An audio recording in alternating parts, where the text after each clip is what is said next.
The ministry of Jesus was characterized by a great amount of time that he spent with individuals. There are those that came to him, like Nicodemus, came to him at night, and others, and they were saved or healed or delivered. There are others who were brought to him by others, and they were healed or saved or delivered. And there are some that Jesus came to them. And similarly, they received what only Christ could do for them. So these encounters, these breakthrough encounters that Jesus had with so many individuals, that's characterized his ministry. And this is true even up to the point where he is heading now to Jerusalem toward the end of this time of ministry. He's heading to Jerusalem to be crucified and then raised from the dead and ascend to the right hand of the Father. So that whole event in Jerusalem that involves his suffering and his resurrection is about to take place. We're just a few days before that. And the Lord is coming down from the north, down the Jordan Valley, and heading to Jerusalem. To do that, you have to travel through Jericho. So the Lord was passing through Jericho on his way to Jerusalem. And we see one of the final encounters that he has with an individual that took place with one of the citizens of that city. I want to read Luke chapter 19, the first several verses here, verses 1 to 10 actually.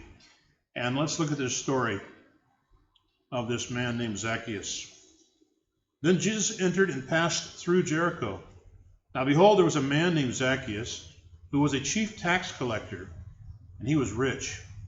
And he sought to see who Jesus was, but could not because of the crowd, for he was of short stature. So he ran ahead and climbed up into a sycamore tree to see him, for he was going to pass that way.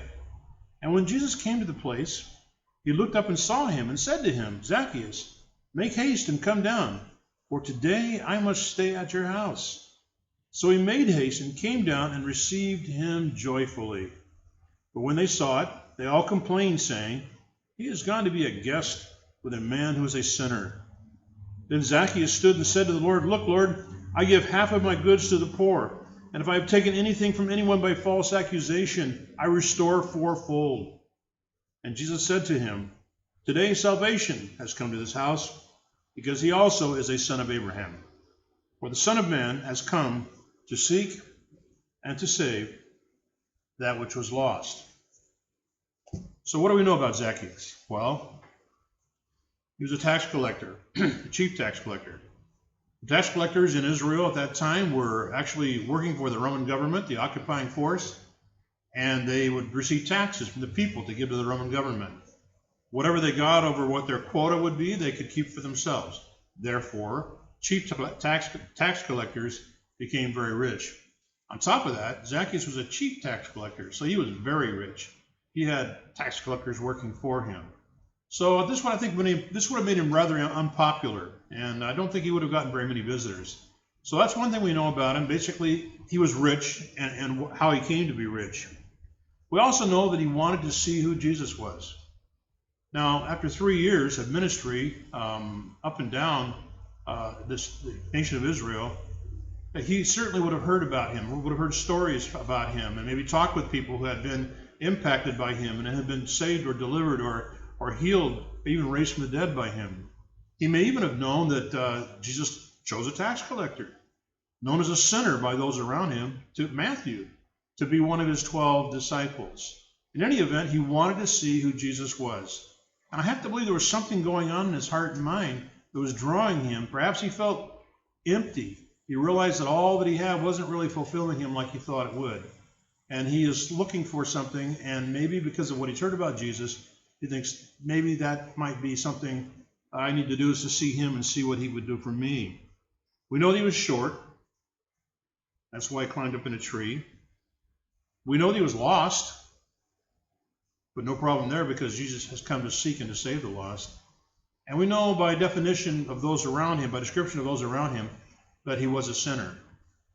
More than once in Scripture, there's the statement that is made that Jesus is a friend of sinners, or he eats with tax collectors and sinners. So the Lord had no problem doing that. As a matter of fact, he came to seek and to save those who were lost.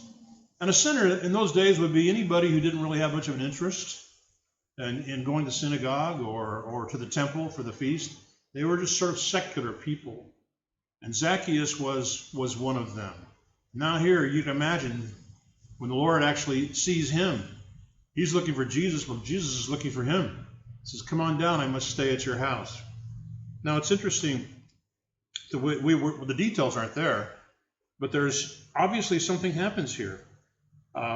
Zacchaeus, because he stands and he said, Lord, I give half my goods to the poor, and if I've taken anything by false accusation, I restore fourfold. Now it's pretty obvious that Zacchaeus had worshipped money. He served money. Jesus said, you cannot serve God and money. Zacchaeus clearly was serving money. And one serving money is not going to be giving stuff away. So there was something that happened, some transformation in his own heart and mind, where he turned from serving money to serving God. And Jesus recognizes that and says, because of that, salvation has come today in this house. So here's Zacchaeus, pulled down out of a tree by Jesus, because Jesus came to do exactly that, to seek and to save the lost. And here's a great example of one of those that was touched by the Lord and was saved by just coming to him.